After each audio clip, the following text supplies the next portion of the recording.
G'day, Tom Garman, sales representative at Apex Adults Realty, located in Burlington, Ontario. I operate from Grimsby through to West Mississauga and points beyond.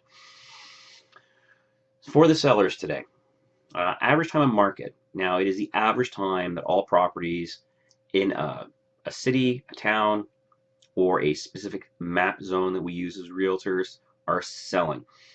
It is a generic number. It is a ballpark estimate. This is not going to tell you if you're taking a look at detached property in Burlington selling, average time is 45 days.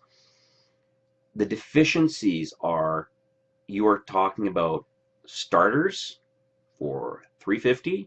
You are talking about estates for $3.5 million. Those outliers, especially the big expensive properties, the luxury properties right now, are going to be throwing that number out a little bit. So that number can be modified, and some boards do a little bit, but it's not going to take into account your neighborhood. It is not going to take into account the property that is the outlier for that has been overpriced and has been on the market for 2 years. It will have an impact. They are out there. So if you're looking in Burlington and you were to say, hey, what's the average time on market for an attractive starter, detached, or a townhouse? When you take a detailed look at that, when you look much closer, you will find that it's not going to be 45 days in today's market. If it's priced properly, if you're not reaching for some different or higher price, if you're staying at market value or trying to price a little bit higher, of course, but not a lot, especially today, you will find that the average time on market could be as short as 7 days. So depending on what property you have, the generic number, the 45 days, is great. But you do need to look at the more specific number.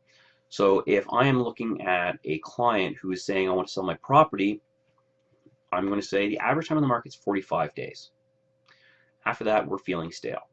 Now, further, being an attractive starter detached property or a townhouse in the area, I would expect to see serious interest in the first week, leading to an offer. Now, if we're on the market for 40 days, those properties are normally a little high, so on and so forth. And there's different reasons. So do not be fooled by the average time on market. There are outliers. There are the people who, I have to sell. You know what? We're going to have a bidding war. We're going to drop the price. List price should be, sale price should be just over 300. We're going to list at 280. We need to sell in 3 days. We're moving because of work. We just want to have a bidding war and we want to go up to $400,000, whatever the reason. That property will likely be sold within 3 or 4 days. So remember, there are outliers. They will skew the data, and you have to be aware, what do you have as a property? What are you looking at? Now, buyers, do not be fooled as well. Oh, a property's been on the market for over a week in this market. There must be a problem with it. I have heard that. I have seen that every single year I've been in business. The question that comes out of everyone's mouth is, how long has the property been on the market? Anyway, there are deficiencies with the average. It is a ballpark. It does not cover a number of the outliers or specific circumstances you could be looking at. So be aware of that. Use it as a ballpark estimate, and you can get a better, more accurate number with a little bit more work. Anyway, take care. Have yourselves a great day. I hope this helps you out. And remember, stay positive.